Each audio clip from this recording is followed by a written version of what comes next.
शुक्रिया आप ये सारे के सारे अपडेट्स बताने के लिए। लेकिन कॉर्पोरेट कनेक्शन में बात कर रहे हैं पूर्वांकरा की। 1975 में ये कंपनी बनी है, रियल एस्टेट में ऑपरेट करती है और लीडिंग कंपनी में है, इसको हम शामिल कर रहे हैं। मुंबई, बेंगलुरु, चेन्नई, पुणे जैसे कई बड़े शहरों में प्रीमियम और अफोर्डेबल घर बनाती है। इसके साथ ही श्रीलंका और खाड़ी देशों में भी कंपनी की मौजूदगी है। कंपनी 80 से ज्यादा रेजिडेंशियल और कमर्शियल प्रोजेक्ट्स पूरा कर चुकी है। दूसरी तिमाही में कंपनी 1600 करोड़ रुपए की कंपनी ने बिक्री दर्ज की। इसमें रिकॉर्ड घरों की बिक्री के दौर में कंपनी के लिए कितने नए मौके बने हैं और नए लॉन्च को लेकर क्या तैयारी है, प्रीमियम सेगमेंट में खास तौर से घरों की डिमांड कैसी है, आगे का ट्रेंड कैसा है, ऐसे तमाम मुद्दों पर बातचीत करने के लिए हमारे साथ जुड़ गए हैं पूर्वांकरा के सीईओ अभिषेक कपूर। अभिषेक जी, बहुत शुक्रिया आपका समय देने के लिए। स्वागत है 18 आवर्स स्वदेश पर। सबसे पहले सर आपसे ये जानना चाहेंगे, देखिए डिमांड की जो सिनेरियो है ना, मतलब मैंने पिछले कई साल में इस तरह का रोबस्ट एनवायरनमेंट देखा नहीं। आप ही बताइए कि आंकड़े तो अच्छे आ रहे हैं, उससे हमें पता चल रहा है कि नहीं स्थिति ठीक है, लेकिन आपको कहां तक की विजिबिलिटी लग रही है? अगर मैं आपसे पूछूं कि 2024 में क्या 2023 का और 2022 का आधा हिस्सा जो ट्रेंड हमने देखा है, क्या 2024 में भी जारी रहेगा? क्या डिमांड मजबूत लगातार बनी रहेगी? जी शुक्रिया शो पे इनवाइट करने के लिए। जहां तक डिमांड का सवाल है, अगर आप देखें तो पूरी कंट्री में जो आज सभी शहरों में, सभी रीजन्स में जो डिमांड है वो कंसिस्टेंट है और वो demand and user driven demand है। ऐसा नहीं हो रहा है जैसे पिछली बार 2005-2007 के दौरान हुआ था कि काफी इन्वेस्टर डिमांड थी। आज जो डिमांड है वो एंड यूजर डिमांड है और ये डिमांड देखिए बहुत समय से पेंटअप थी। इसमें कई चीजें इन्वॉल्व थी, जैसे कि लोगों का जो विश्वास था रियल एस्टेट में वो थोड़ा डगमगा गया था रेरा आने के बाद। और उसके अलावा जो कंसोलिडेशन जो हुआ है, जो अभी प्लेयर रह गए हैं बिजनेस में, जो ब्रांडेड स्ट्रॉन्ग ऑर्गेनाइज प्लेयर है, उनकी जो डिलीवरी का रिकॉर्ड रहा है उससे जो कॉन्फिडेंस बढ़ा है, प्लस कोविड के बाद जो एक ट्रेंड में परिवर्तन आया जिसमें लोगों को अपना घर होने की जो इच्छा है वो इतनी स्ट्रांग हुई है, इतनी बड़ी है कि ये जो करंट डिमांड आपको दिखाई दे रही है ये आगे सस्टेन होगी, क्योंकि इकोनॉमिक एक्टिविटी भी आगे ग्रोइंग दिखाई दे रही है। आप अगर प्रोजेक्शंस देखें इकोनॉमी का, तो इकोनॉमिक ग्रोथ, जो जीडीपी की ग्रोथ जो फोरकास्टेड है अगले साल के लिए, भी उतनी ही स्ट्रांग है जितनी पिछले साल थी।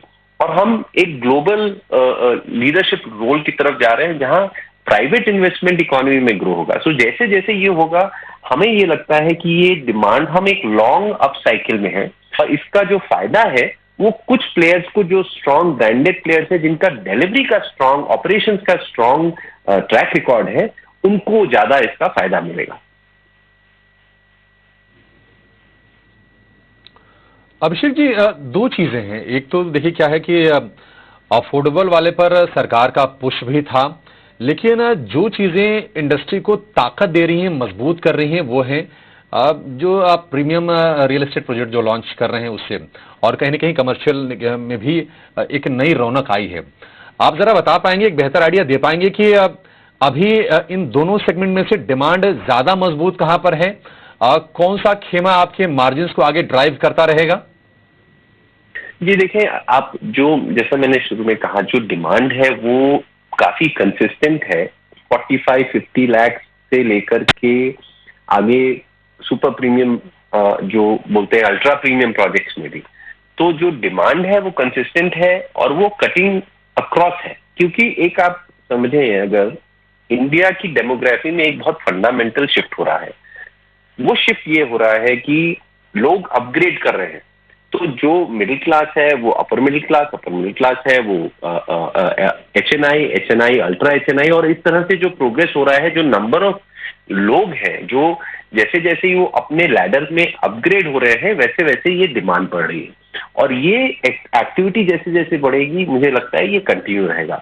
जहां तक मार्जिन का सवाल है, देखिए मार्जिन हमारा जो टारगेट रहता है वो ग्रुप में जो टारगेट है वो करीब 30% का एवरेज एबिटा का टारगेट रहता है, जिसपे हम कंसिस्टेंटली डिलीवर करते हैं। जहां तक मिड इनकम या मास हाउसिंग का है, वो जो प्रोडक्ट है वो समझिए आप 45 लाख 50 लाख से लेकर के 1.25 करोड़ तक का जो प्रोडक्ट है, और उसके बियॉन्ड जो थोड़ा प्रीमियम और अल्ट्रा प्रीमियम कैटेगरी में हम चले जाते हैं, उसमें मार्जिन जो 1.25 करोड़ तक का है उसमें करीब आप समझे 27 से लेकर के 32% तक है, और जहां तक जो उसके ऊपर का कैटेगरी है वहां 30% से 35 के ऊपर के रेंज में रहता है एबिटा नंबर, और जो आपको प्लॉटेड में जो हमारा पूर्वा लैंड का प्रोडक्ट है उसमें 35% से ज्यादा का एबिटा रहता है। तो ओवरऑल ग्रुप का जो एवरेज है वो 30% के आसपास हमारा गोल रहता है, जिसके पैरामीटर के अंदर हम परफॉर्म करते हैं और कॉन्सेंट्रेट करते हैं, और सारा हमारा जो इकोनॉमिक जो एक्टिविटी है बिजनेस डेवलपमेंट का, वो सभी उसको माइंड में रखते हुए कि हमें ये एबिटा नंबर मिनिमम अचीव करना है, वो हम करते हैं। ठीक है। अब शिव जी एक और चीज बताइए, आपके यहाँ इंक्वायरीज जो आ रही हैं अभी वो किस तरह की रही हैं? क्योंकि कई बार क्या होता है कि दिसंबर में लोग ना अपनी चीजों को शिफ्ट कर देते हैं कि ठीक है अब नया साल शुरू हो जाए तो वहां पर कुछ नई चीजें करेंगे। इंक्वायरीज किस तरह की हैं?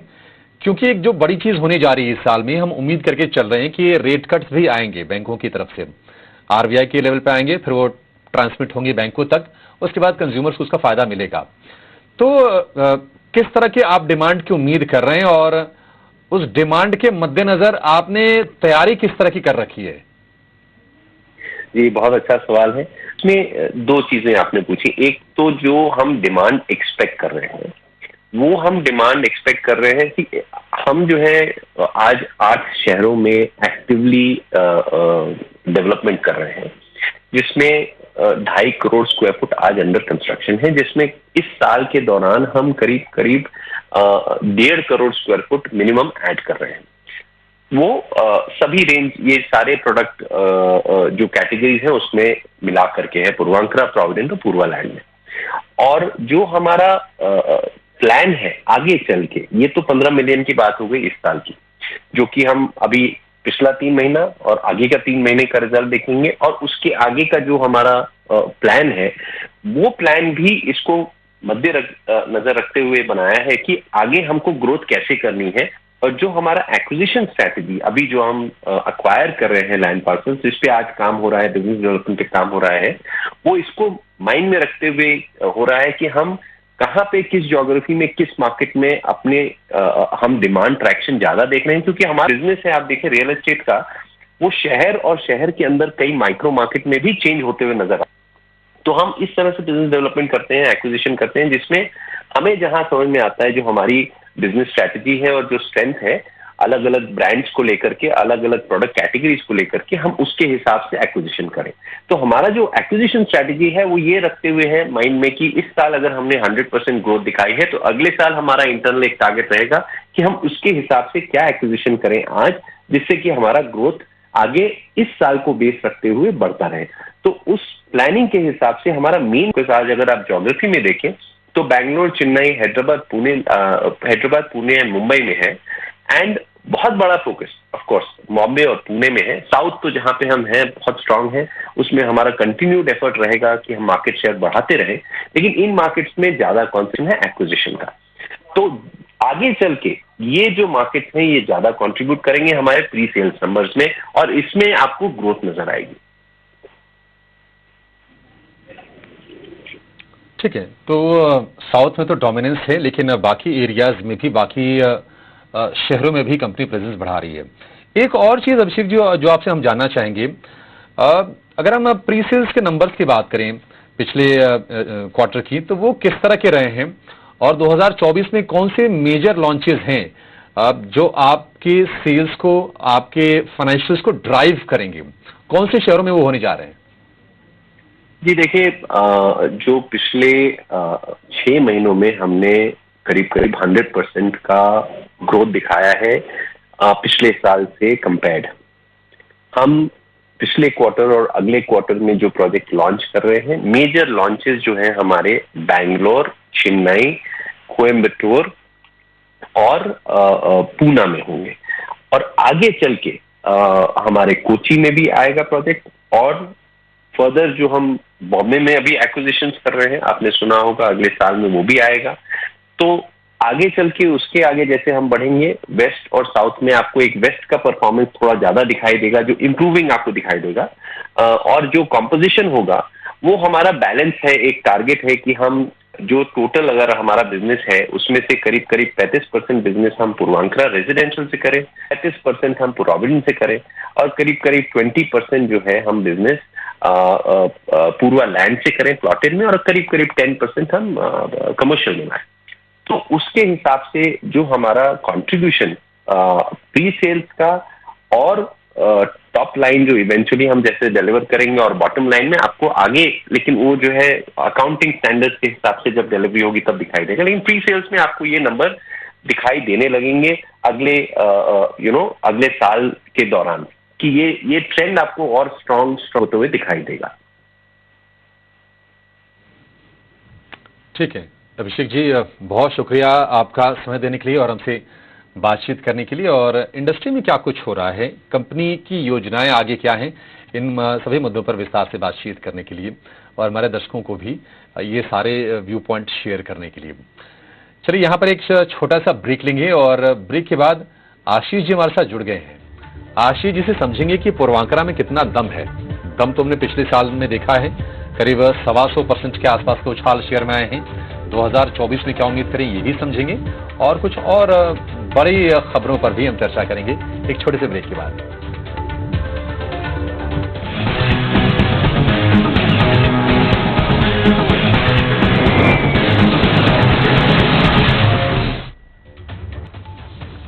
ब्रेक के बाद आपका फिर से स्वागत है कॉर्पोरेट कनेक्शंस में। हम चर्चा कर रहे थे पूर्वांचल के मैनेजमेंट से, काफी लंबे चौड़े प्लान्स हैं, लेकिन साउथ के मार्केट से निकलकर कंपनी आगे कुछ और शहरों में विस्तार करने का बना रही है, और कंपनी टारगेट करके चल रही है कि जो 30% के आसपास के मार्जिन हैं उसको बरकरार रखा जाए।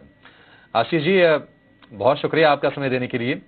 आप रियल एस्टेट पर चर्चा हो ही रही थी, चलिए उसी चर्चा को थोड़ा और आगे बढ़ाते हैं और पूर्वांचल को इस लिस्ट में शामिल कर लेते हैं। 208 का भाव अभी है, आज तो थोड़ी कमजोरी है, लेकिन शेयर भी खूब चला है, 125% के आसपास के रिटर्न इसने भी दिए हैं। ये कंपनी आपको कैसी लग रही है आशीष जी? क्या लगता है कि धीरे धीरे अब ये बिग लीग में ये शामिल हो गई है? क्योंकि जिस तरह की एक्सपेंशन ये कर रही है वो इंडिकेट तो कर रहे हैं उसकी तरफ। बिल्कुल, मैं आपकी बात से सहमत हूँ, और आज लगता है ईटी नाउ स्वदेश का रियल एस्टेट डे है। आज हाईएस्ट हमने डिस्कशन जो की है वो रियल एस्टेट सेक्टर पे ही किया है। बट अच्छी बात है, क्योंकि सेक्टर में जिस हिसाब से टेलविंड्स आए हैं, मुझे लगता है कि सेक्टर भी काफी प्रॉमिसिंग है, और निवेशकों को मालूम भी होना चाहिए क्वालिटी रियल एस्टेट स्टॉक्स के लिए। जहाँ तक पूर्वांचल का सवाल है, स्टॉक ने बहुत बेहतरीन रिटर्न दिए हैं। इनफैक्ट एक साल में 60 रुपए से बढ़ के 225 रुपए तक स्टॉक पहुंचा है, और मुझे अभी भी अट्रैक्टिव नजर आता है। रीजन यही है कि जो कंपनी के फंडामेंटल्स हैं उसमें काफी इंप्रूवमेंट देखने को मिला है। यदि हमने लास्ट सितंबर क्वार्टर के भी उनके नंबर्स देखे तो 55 करोड़ से बढ़ के 187 करोड़ की सेल हो गई थी पूर्वांचल की सितंबर क्वार्टर में, और दिसंबर भी काफी मुझे प्रॉमिसिंग नजर आता है, क्योंकि दिसंबर और मार्च जो क्वार्टर रहते हैं रियल एस्टेट कंपनीज के लिए हमेशा अच्छे रहते हैं। तो आप समझिए कि सितंबर क्वार्टर में इतना ग्रोथ देखने को मिला, तो दिसंबर और मार्च और इनफैक्ट और अच्छा परफॉर्म करेंगी। और बेस्ट पार्ट ये है कि ये जो एक प्राइस रेंज में कि 55 लाख रुपए से लेकर 5.5 करोड़ रुपए तक के सारी रेंज में ये फ्लैट सेल करते हैं, और करीब 21 प्रोजेक्ट इनके वेरियस स्टेजेस पर है। तो काफी कैश फ्लो की भी विजिबिलिटी है।